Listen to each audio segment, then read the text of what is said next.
Alright, welcome back, ladies and gentlemen. Game number 1 in the semifinals. I said it before and I was incorrect. Now I can finally say it, where everybody at this point has earned money in the tournament today. Thanks to JD, aka Arknog on Twitter. He donated $100 to double today's prize pool, so we could pay out 3rd and 4th place prizes and make 1st place worth a little bit more, which is nice. But on the upper leftmost side, it's going to be Storm Gaming's Red Zerg Player True. On the right side, as the blue Protoss, it's Patience.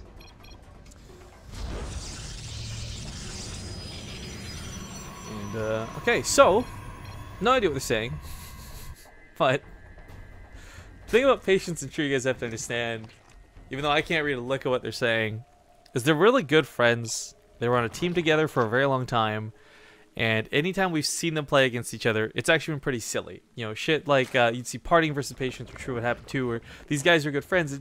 It wouldn't just be a game. It'd be like, okay, I'm attacking, knock knock, like in chat, like let me in type thing. These guys would always get silly and goofy, and I always loved watching them play. You're really talking up a storm, man. Yeah. So I'm just gonna be like, do we have ref? Can I speak like English? Actually, what we'll need to do is get Oli Moly to start translating for us. That's why we need Crank to come back to the TriCast sometime. Just so he can translate for us, no other reason. I saw True laugh. Haha. And then that just looks like weird eyes or a face. It's an emoticon, yeah. Like, it looks like an unimpressed one. It just kind of looks like, ugh. Okay, so we've seen some Protoss versus Zerg several instances today. We saw a lot of Puck earlier. I can't say Patience is going to play the same style, though. We've seen Patience play in the Legacy of the Ultra Take TV tournament, and frankly, Patience has not been that impressive. He's had some pretty decent games, and he played a really good Protoss version of Heart of the Swarm in Legacy of the Void, but we've never really seen anything too dynamic come out of him.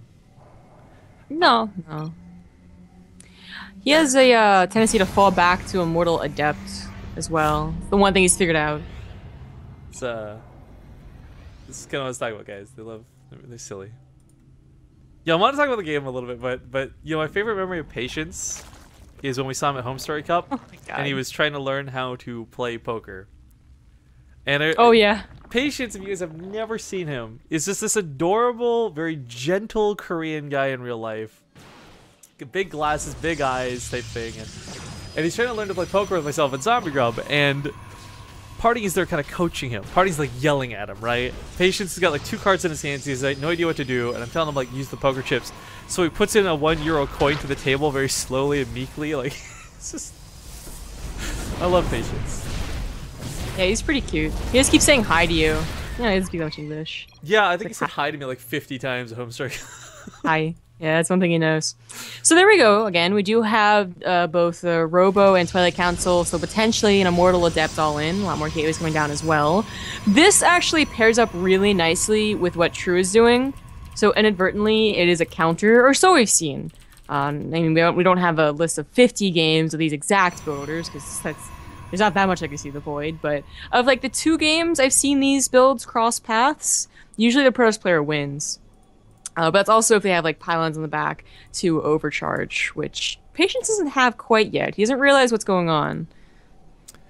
Real quick, by the way, sorry guys, I had the overlay still say Happy and Beyond. They are not playing right now. That was just left over from the last game. But True's going for a back attack, and we got some Ravagers on the way too to help with this.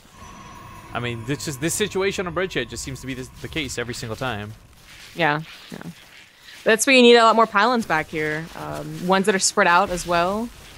But Patience doesn't realize it. By the time he realizes it, it's going to be way too late to put pylons back there. So the free overcharges aren't going to be there. Accidentally warps in. I don't know if that's accidentally. It's like I think this is still faster than warping in fast here and walking over. Maybe. I mean, I can't say. It was a little close. It was close, though, just being able to die. So 2 floating overcharges will be available. Beta doesn't kill the pylon. There we go. There's no pylons available for that overcharge, though. It gets the new one just barely in time. But even that's going to go down the corrosive bow fairly quickly. So this cannon that's set up for defense, well, it buys enough time, I guess. Yeah. But now recall these adepts have their upgrades, so they're a lot tankier than usual. Keep in mind as well, on top of that, True's very all in with this. He's on 28 drones. Yeah. He's just maxing on Lings, hoping to win the game through that. Yeah, exactly. It's like the Immortal Adept attack that Patience is doing, with or without the upgrade for the Adepts, by the way, does really well. Mothership Core not targeting down the low Ravager. Kind of a mistake. Yeah, please go ahead and just do that. There we go. Man, what the hell? It's like head came off. Jesus, it just got beheaded. Yeah. And the Adepts also are constantly warping in slowly. There are any gateways, and I guess the Nexus isn't helping out either? Or maybe just using the wrong pylon. I can't tell, but... Let's not forget you do take double damage for warping in, so it's pretty bad if that's going to be the case. There Let's get the fast warp in this time around, though. Yeah, I don't know if there's enough Lings, though, to carry through this. If there's enough Lings, you can overwhelm the Adepts for certain, but these Ravagers haven't quite won the game just yet. He will find these probes on guard. They're going to get pulled out of this. Or trying to, at least. If these stack up, he's got to be careful. Crimson Pile trying to get some shots. Pulls a classic Space Invaders, though, and shoots where they are, not where they should be. Wow. Classic. Classic. Absolutely. I'm thinking Futurama on this one, man. Oh, okay. The Immortal is trying to chase some of these Ravagers, actually not having that good of a time. Again, they aren't armored. I hope they should be. Keep forgetting.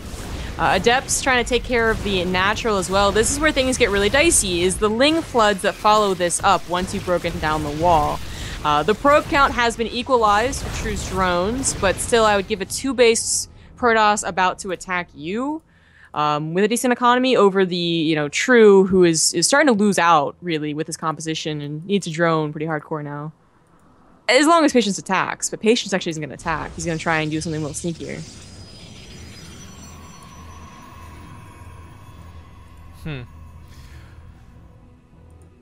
Well, we do have the 4 prisms coming back at home. That's a good move. This should be basically invincible with only Queens targeted down. Actually, if the Queen goes down, it's not going to be able to target it down. That becomes a little bit messy. The Ravager can maybe get a shot up, but the Warp Prism's too fast and too maneuverable. Frankly, ooh, this position behind the Mineralize is sick! Targets are out down. Yeah. This might actually be game, potentially. As more Warp Prisms come, he's picking up and dropping out of the Warp Prism, so some micro coming down for these Adepts.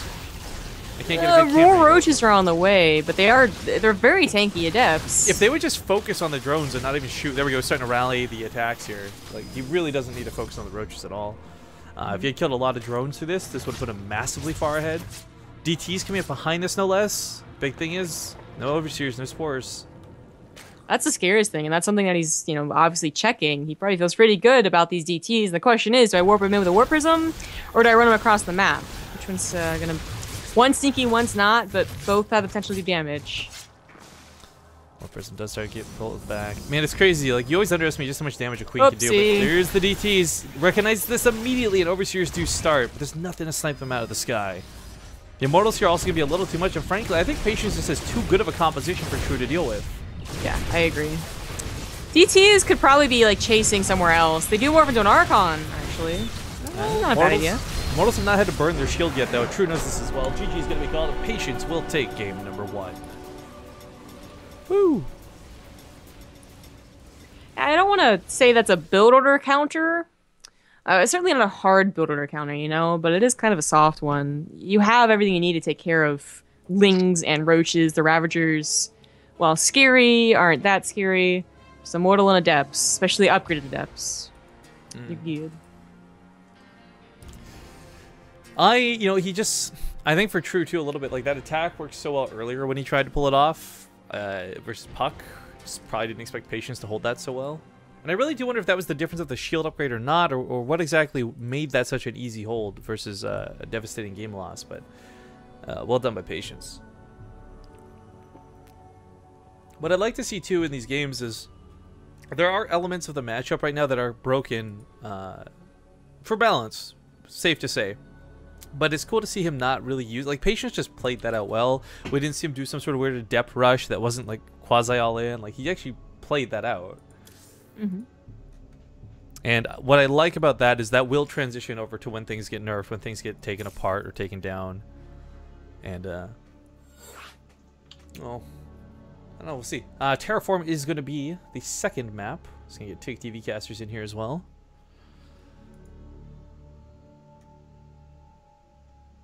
Alright,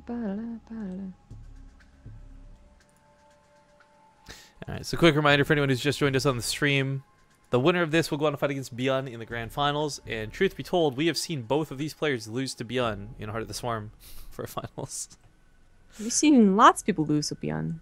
Yeah. I would like Patience to win this, honestly, because I would like to see Beyond show us how Terran deals with Protoss.